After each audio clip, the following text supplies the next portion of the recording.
सबको जोहार, जय जय आदिवासी, जय भील प्रदेश।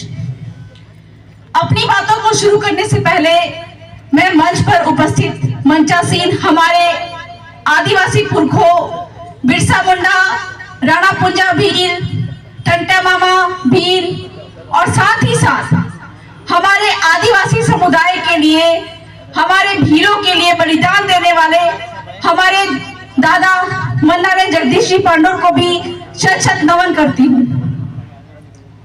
भाइयों, आपके संरक्षण हेतु जिस विचारधारा को लेकर हम लोग चले थे, उस विचारधारा आज यहाँ तक पहुंच गई है कि हमारे बातों को बोलने के लिए सामाजिक कार्यकर्ताओं के साथ में विधानसभाओं और लोकसभाओं में भी आपके प्रतिनिधित्व के रूप में हमारे ही समाज के आम राय से उत्पन्न चुने हुए लोगों को विधानसभा और संसद में बोलने का मौका मिल रहा है। तो आप सभी को बहुत बहुत बधाई और जोहार।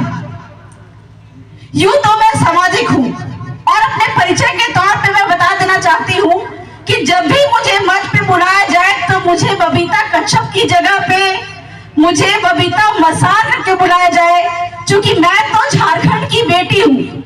लेकिन आपके भील समुदाय के एक बेटे प्रसून मसार भील के साथ में ससम्मान मेरी शादी, मेरी बारात वहां झारखंड गई और वहां से बारात लेकर वापस बहू के रूप में मुझे भील प्रदेश में लेकर आए।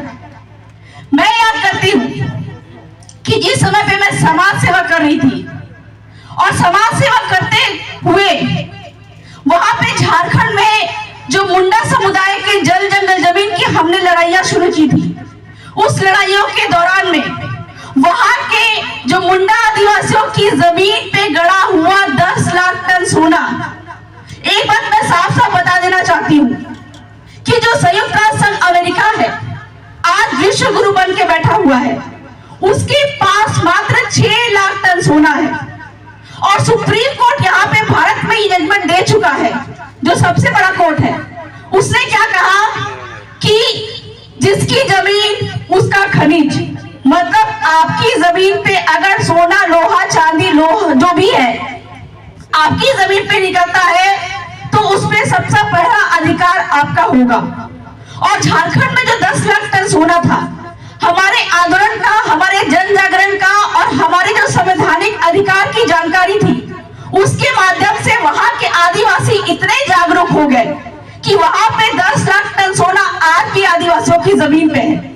और वो 10 लाख टन सोना इतना ज्यादा है कि उसको अगर आदिवासी निकाल ले वहां झारखंड में, तो एक एक आदिवासी के पास में एक एक हेलीकॉप्टर होगा, इतना पैसा है। ये तो रही झारखंड की बात। मध्य प्रदेश के सिंगरौली में 46 लाख टन सोना है, जो कि गोंड आदिवासियों की जमीन पे है।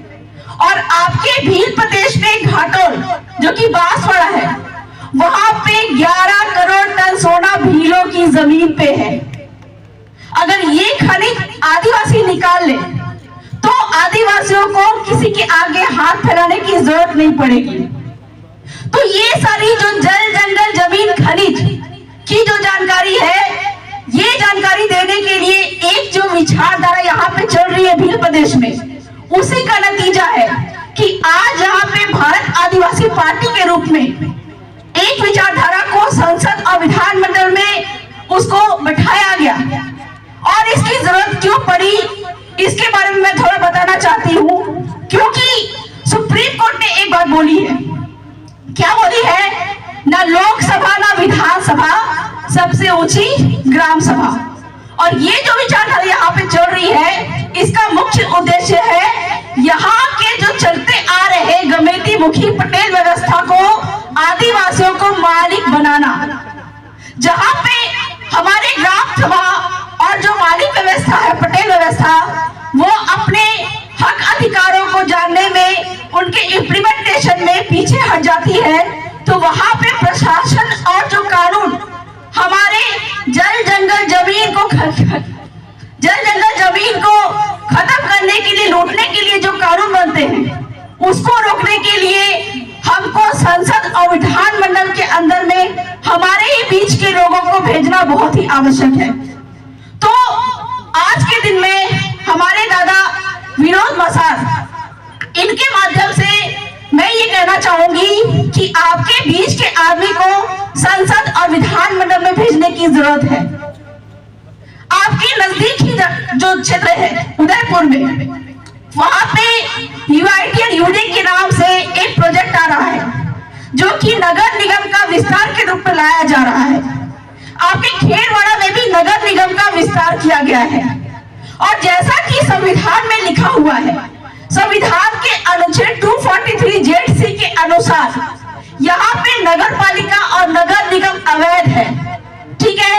लेकिन सरकार जानबूझ के गलत कानून ला के यहाँ पे नगर निगम स्थापित करना चाह रही है ताकि यहाँ के जो भील आदिवासी हैं इनको इनके जल जंगल जमीन और खनिज से हटाया जा सके।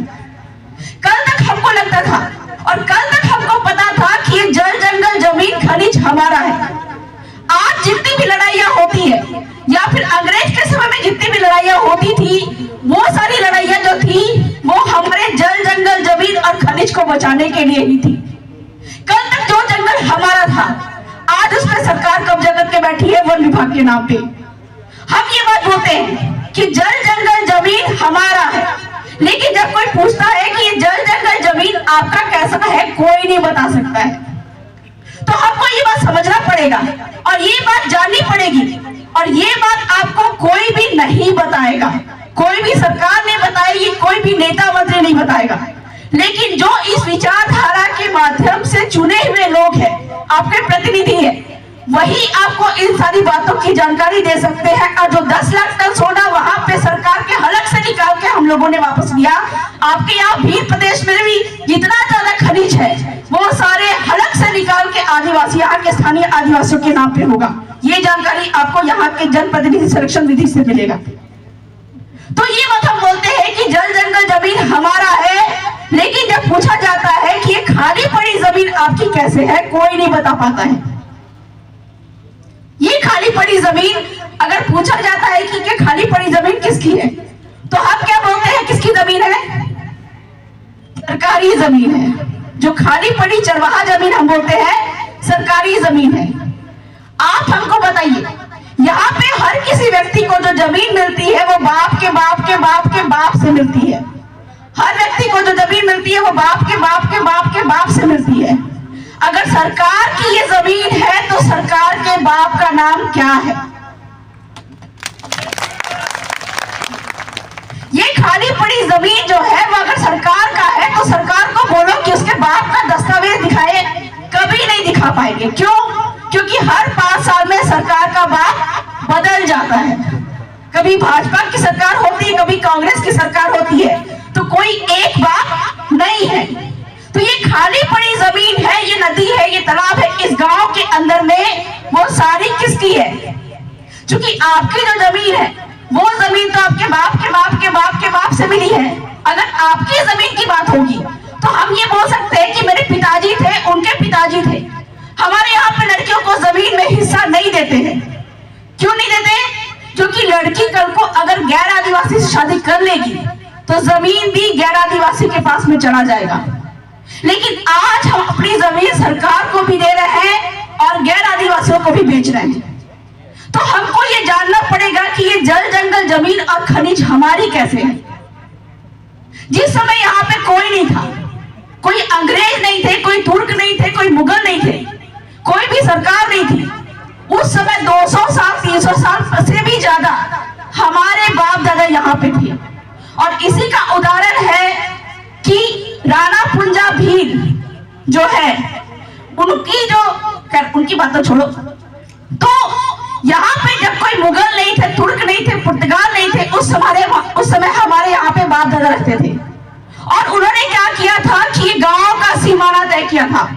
गांव का सीमाना तय करने के बाद में तय किया था कि ये पहाड़ इस गांव के सीमाने के अंदर में है, यहाँ पे हमारे आने वाले वंश है, यहाँ से लकड़ियां तोड़ेंगे, यहाँ से वन उत्पाद निकालेंगे, खाली पड़ी जमीन पे हमारे पशु चारा चरेंगे, यहाँ पे नदी है, यहाँ पे हमारी महिलाएं पानी भरेंगी।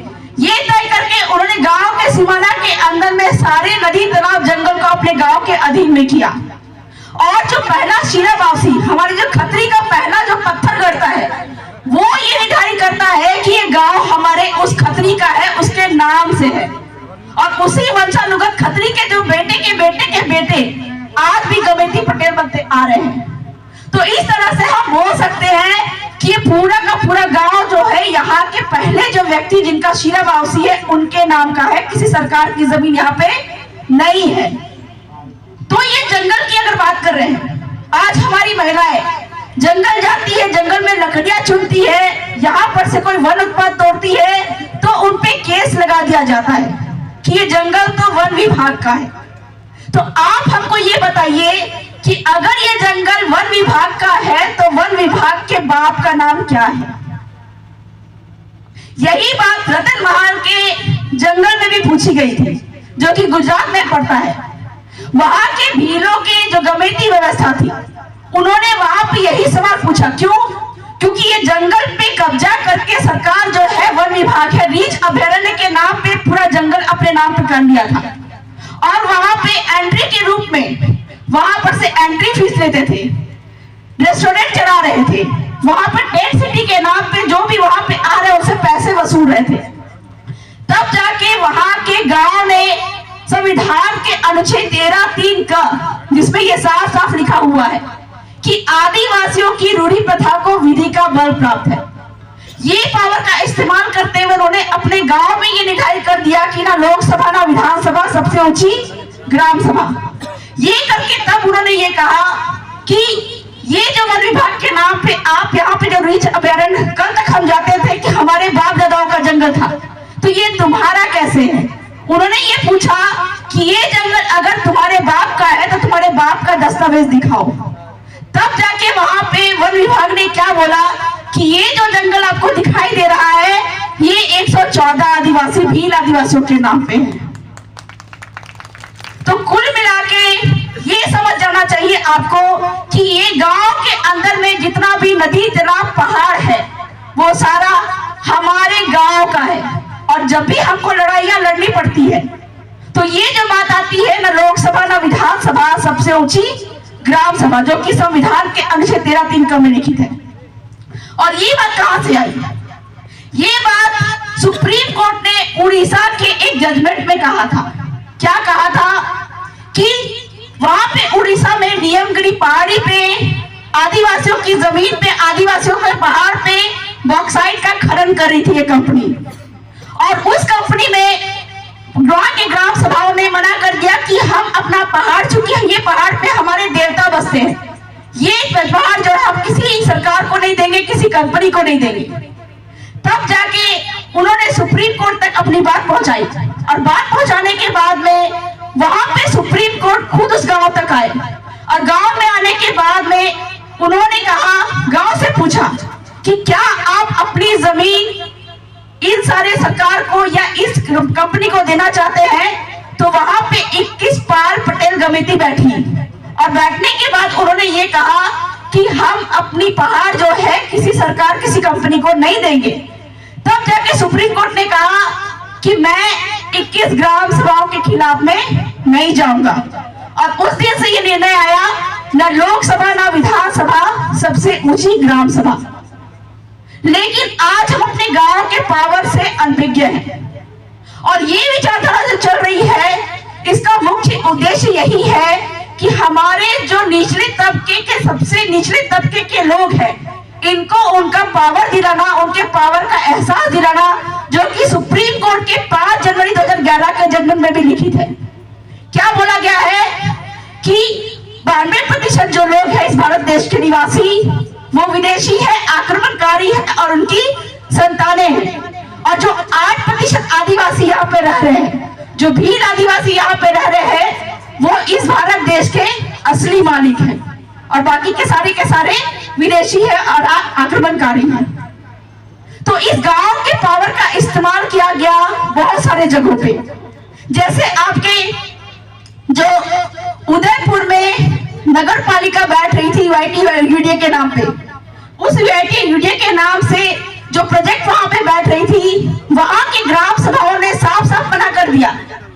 तब वहां का जो प्रोजेक्ट है वो वहां से हटा लिया गया, क्योंकि ग्राम सभाओं के पास में वो पावर था। लेकिन आज ग्राम सभाओं ने ये पावर के तहत हर प्रोजेक्ट को रोक लिया।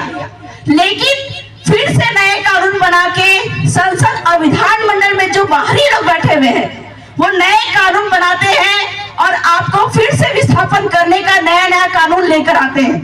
तो उस कानून को रोकने के लिए बहुत जरूरी हो जाता है कि आपके बीच के व्यक्तियों को ही चुनकर संसद और विधानमंडल में भेजा जाए।